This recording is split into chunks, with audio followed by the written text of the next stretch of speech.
Okay, Bob, let's get down to the nitty-gritty. Define fluency for us. What is fluency? I mean, you ask people, well, is he fluent? Isn't she fluent? They can probably say yes or no, but they could probably never put their finger on what it really means. So please. Well, fluency has several different variables. The first one that we look at is articulation rate. And articulation rate is computed by dividing the number of syllables by the total time talking after deducting the amount of pausing. Okay, so basically, how many words you said in a given amount of time. Without essentially, right. with pausing means that that given amount of time, right. The ratio will go up or down. Then we have two kinds of speech rates. The first rate is defined as the number of meaningful syllables within a narrative, and then this number is then divided by the number of seconds used to complete the task, and then multiplied by 60. Mm-hmm.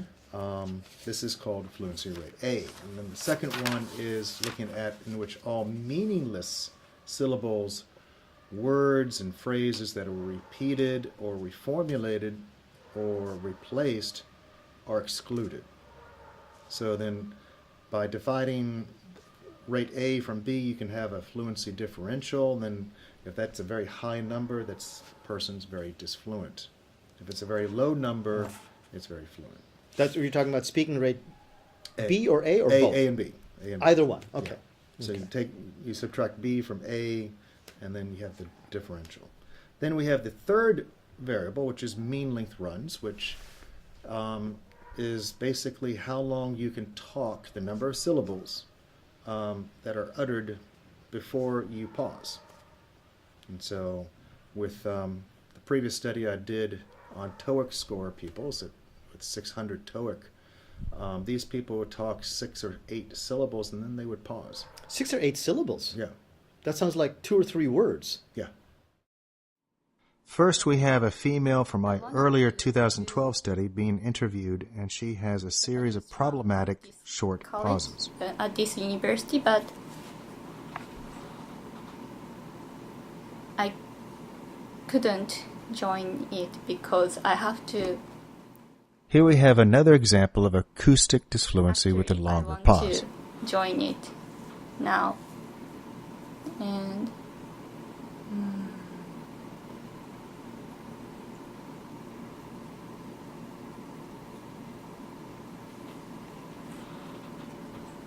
And this pause continues for another 20 seconds.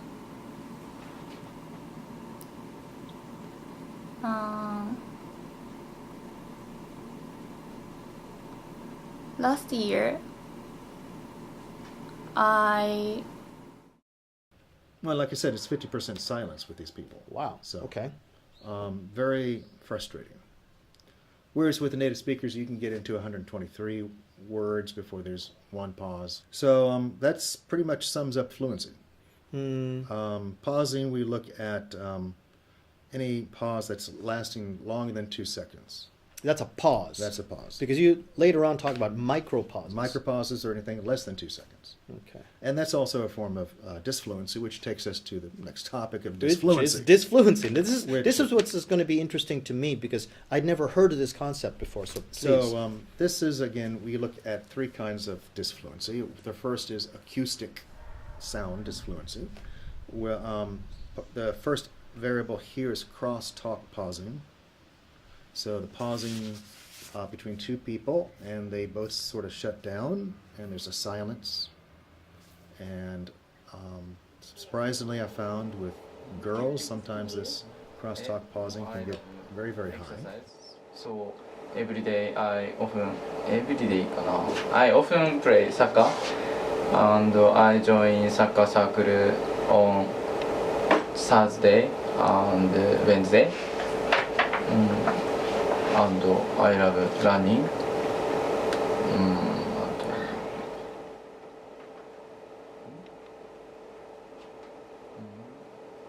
So here we can see Kaho being totally unresponsive and giving up, and Takumi trying his best to engage her. This silence continues for about 16 more seconds. And surprisingly, I found with girls, sometimes this crosstalk pausing can get very, very high. Between girls? Between two girls. Really? And occasionally between two boys who just don't seem to like each other or don't seem to mix very well. So...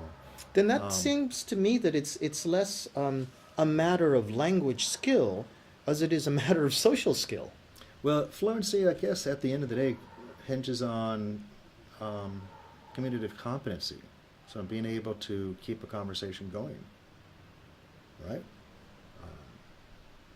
If you look at the big picture. So... Because looking at the big picture, most of what we spend our time on in the classroom, because we're dealing with kids that are looking at the number 600 at their TOEIC score as that great dream. You're spending most of your time just teaching basic language skills, much less communicative tactics or conversation strategies.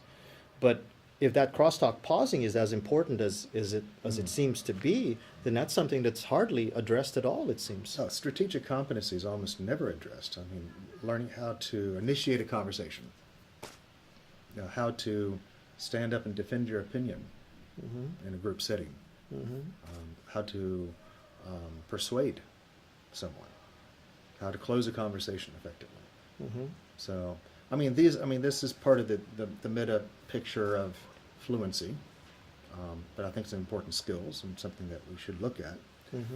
To get back to acoustic disfluency, yes, the please continue. other aspects include the amount of silence, percentage of silence, and mean length of pauses. So in looking at your 5-second, 4-second, 10-second pauses that occur throughout your conversation, what is the overall average length? And I think it's about 3 seconds for TOEIC score people for 800 and 700. So, but the longer the pause, the more irritated people become, and the less you are liked. In this example, we can see how these two males have no idea as to how to extend on what has been said. What was much more? What who has watched more anime? Habits. As mentioned before, I like playing. So then we have, after acoustic disfluency, we have lexical disfluency, and that takes into account mispronounced words, word fragments, and the use of the first language. And then we have the final construct, which is syntactic disfluency, which includes the abandoned sentences, retracing, repetition, average mean length runs, or very short mean length runs, a number of words, and meaningless syllables. So you can have, theoretically, you can have a person, a native speaker, with a high or certain high levels of acoustic disfluency and high levels of fluency. At the same time. At the same time. Interesting phenomenon. So you could have somebody who says a lot, but doesn't say it well. Right. And at the same time, you could have somebody who says it well, but says so little that it still represents a barrier to subconscious social acceptance. Take any politician, you can have examples of high fluency and high disfluency. Right. They don't really say anything, but they say a Exactly, lot. Right. And at the same time, you've got people who have a good message to say, but because they don't say it well, they're not taken as seriously as that blabbermouth politician. Here these males have a hard time going beyond just mere phrases and words. Bar. All pets I like. Especially one, the best pets. In a cat. Cats. Because I have cat. My family now cat. So you have Yeah. pets. Another aspect also is mispronounced words. That's easy to focus on. But other than that, a lot of people just don't have the time. Yeah. Takes a lot of time and to really, really understand it, is to videotape it, have the student just take the time to watch the videotape, and sometimes that doesn't actually help you. I mean, you and I, we looked at a lot of these videotapes, and we didn't really get a good idea about how much silence there was until we actually counted out. And, Right. we're shocked to see 14% silence. Mm-hmm. Crosstalk pausing that we looked at, that one. One conversation I saw 40% silence. Right, I couldn't believe that, and I Yeah. thought, and then I listened to it for a little bit. And you're right; they're not saying anything. right. And I have some ideas about how to deal with, or at least how to address it to make students conscious of it. A lot of students aren't even at all conscious of how much pausing they're doing because they think it's natural. So, well, I can't talk to him while I'm looking at my notes, can I? Well, that's exactly right. So maybe you should just put your notes down Down, right. and look at the other person's eyes. You know.